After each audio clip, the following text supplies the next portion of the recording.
ও দিদি, রূপা কোথায়? ও কলেজে গেছে? আচ্ছা, বেশ বেশ।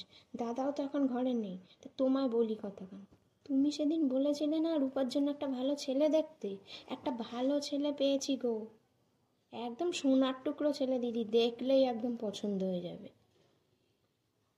আমি তো রূপার ফটোখানা তাদের দেখিয়েছিলাম। তা কি বললো জানো? ছেলে তো বলেছে আমি এই মেয়েকে বিয়ে করব।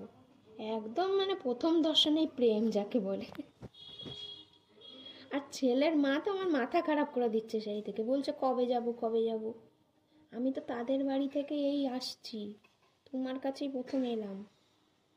আমি তো সেই ছোট্ট থেকে রূপাকে দেখছি না, ওই জন্য অন্য কারোর কাছে আর বলিনি কথাটা, তোমার কাছেই বলছি। ছেলের বাড়িতে কেউ বেশি নেই, মা বাবাই থাকে, বোন ছিল একটা, তার বিয়ে হয়ে গেছে, মাঝে সাঝে আসে। ছেলে সরকারি চাকরি করে, এরকম ছেলে তুমি পাবে? দেখতে শুনতেও রাজপুত্তুর একেবারে। তুমি শুধু একবার আসতে বলো ওদের, দেখো। আমি ফটোটা আর আনিনি, তোমার কাছে বলতে এসেছি, তুমি যদি বলো তাহলে নয় তাদের আসতে বলবো, আর না হলে ফটোই নয় একখানা এনে দেখাবো তোমায়। শুধু একটু সমস্যাটা কি বলো তো, রূপার তো বয়সটা একদম কম, এই তো বললে সবে 22-23 চলছে। ছেলের একটু বয়সটা বেশি, ছেলে 33 বছর বয়স। তার এমন কি বলো, এইটুকু বয়সের ডিফারেন্স এমন কিছু না। আর একটু বয়স থাকা ভালো, তাহলে একটু বউকে যত্নআত্তি করে। আরে আমাদের পাড়ায় ওই যে ওই কদিন আগে যে বিয়েটা দিলাম না, তারপরে তো বয়স বেশি ছিল, এখন তো শুনি যে বউকে একদম চোখে হারায়।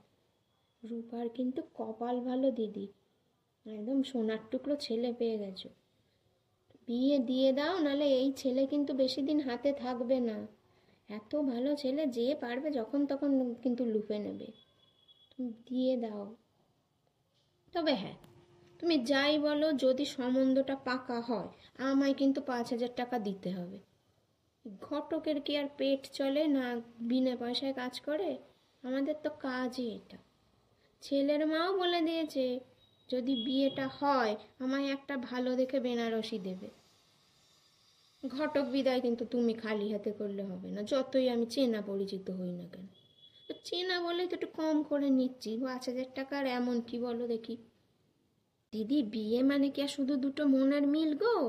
বিয়ে মানে তো একটু ঘটকেরও বিল নাকি?